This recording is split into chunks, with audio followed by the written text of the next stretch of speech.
Okay, so typical content includes a statement of the role or contribution of the business or unit. Now, for example, is it a profit generator? Is it a service department? Is it opportunity seeking? Meaning to say what the business is all about. No? So, a mission should contain this. No? A role or contribution of the business. Para ba sa College of Maasin, the mission of the College of Maasin is unsa to? To produce, blah blah. No, from there makahibaw ka nga service siya oriented. The College of Asin is giving service in academics, ba? So second, the definition of the business. For example, the needs that your organization satisfies or the benefits you provide. Now, do not be too specific or too general. So, mana siya. It should also, mission should also contain this. The third one is your distinctive competence. Now, this should be a brief statement that applies to only your specific unit. Now, a statement which could apply equally to any organization is unsatisfactory. Meaning to say, your distinctive competence should not be applicable to all organizations. Meaning kakarog, my organization aims to produce um, equally competent graduate at the end of the semester. I mean, at the end of 4 years. So, work, unsa may kalihayan ing ani sa other organizations that provide also education. No? Unsay kalahian nimo? Now, the thing is, sige, ang kalahian sa CM is that it aims to have a holistic, no, well-rounded graduate at the end of 4 years.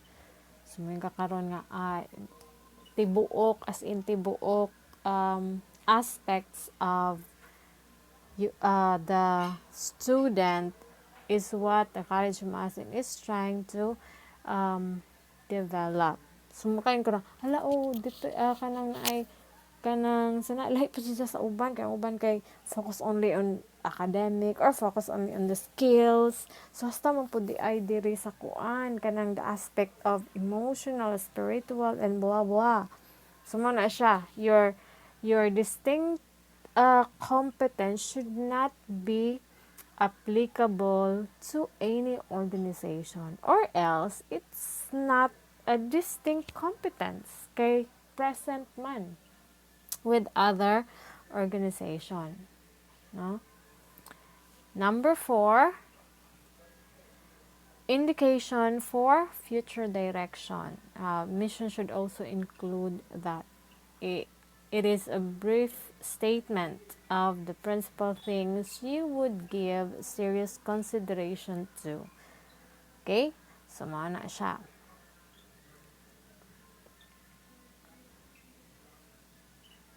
To review your mission statement, some questions might be asked, no?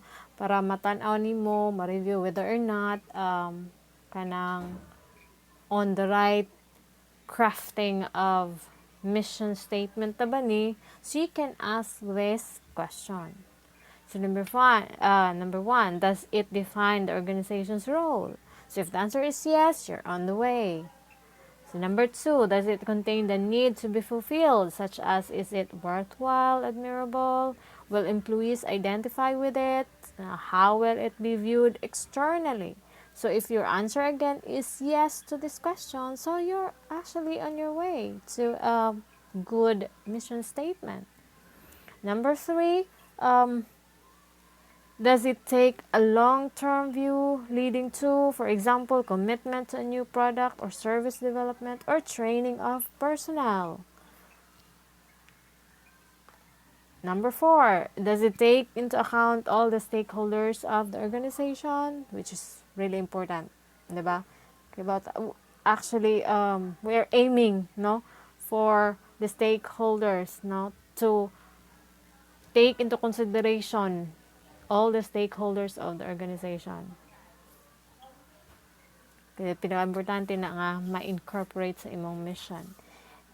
Number 5, does it ensure the purpose remains constant despite changes in top management?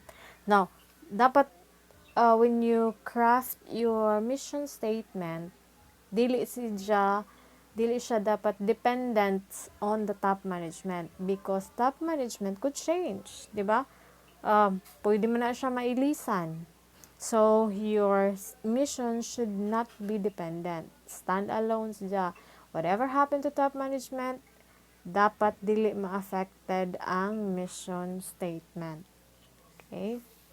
So, if during your drafting of mission statement and reviewing it, answers this standard questions yun eh. You can add, no, whatever your organization would like to add. No, standard questions yun siya. If the answer or your answers on all these questions is yes, now you're on your way, no, to crafting a good mission statement. Pinaka-standard na siya. Now, the management team can decide whether they wish to continue long-term strategic thinking. Now, if survival is a real issue, it is inadvisable to concentrate on long-term planning initially. There must be open and spontaneous discussion during generation of the mission. Di should pwede ikaw no. It should be open and spontaneous discussion. No? But there must be in the end a convergence on one statement. You should agree, no? During inaghimo ni yung mission statement, manggawas man gyud na inyong mga ideas because you're all brilliant persons, but you need to converge on one statement. If the mission statement is wrong, now remember that if your mission statement is wrong, everything that follows will be wrong too. Nga naman, di ba, mission is your anchor and steering wheel. So, kung mali na daan ang imong anchor and steering wheel, mali po ang imong padulngan, di ba? So, a clear understanding is vital upon the drafting of your mission statement. Okay? So, muna ang step 1.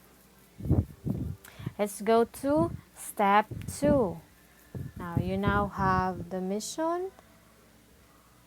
You need to develop this particular mission into critical success factors or CSFs to coerce and move it forward. Since you have now your mission, what do you do next? Again, if your mission stays as a mission, then it is just a word. Now, for it to work, no, for your organization, you need to implement. No, kinahanglan nimo sidyang i-implement kay para ma-materialize siya. And how do you do that? Mo na siya. You develop your mission into critical success factors or CSF. Kang imong mission ko ano man na siya, kanang murag statement. So how are you going to implement a particular statement? Of course, by turning it into critical success factors. Now, for every organization, the development of the mission does not automatically means a clear or ensured implementation, diba? Dili oy, development of your mission is just development of your mission. It is now a different path if you're going to implement it. It involves additional kanang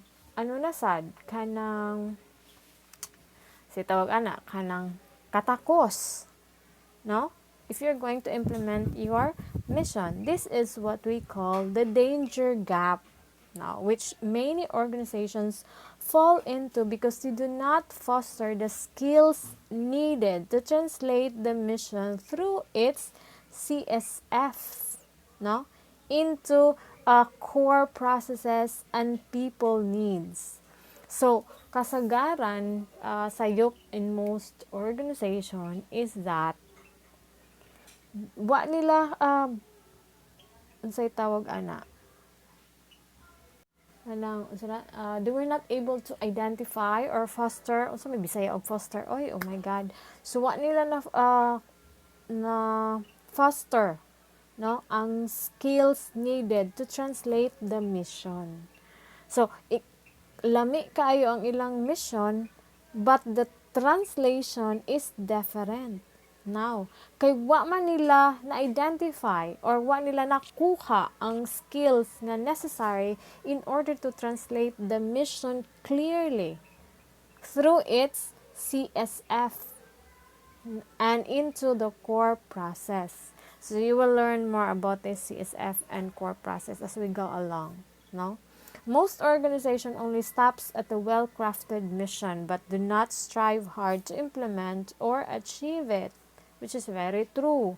Remember, sometimes there's this particular scenario nga you have a very wonderful mission statement, but the strategies employed by organizations is quite different from the mission nga ilang gina state, no? So mo na giingon nga they only stop at a well-crafted mission. Now, thus, of course, they have goals but without methods. And what will happen if you have goals but you don't have methods to achieve such goal? It would take you years. You might be able to achieve eventually your goals, no? But it would take you years. It would take you a lot of resources. And of course, with that, taking you a lot of time, taking you a lot of resources, taking you a lot of skills. Now, it spells dili maayo nga net benefit.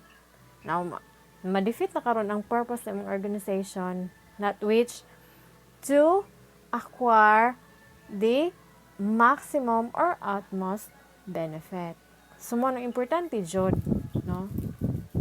Importante jud how do you achieve your goal? Do you have methods? And of course,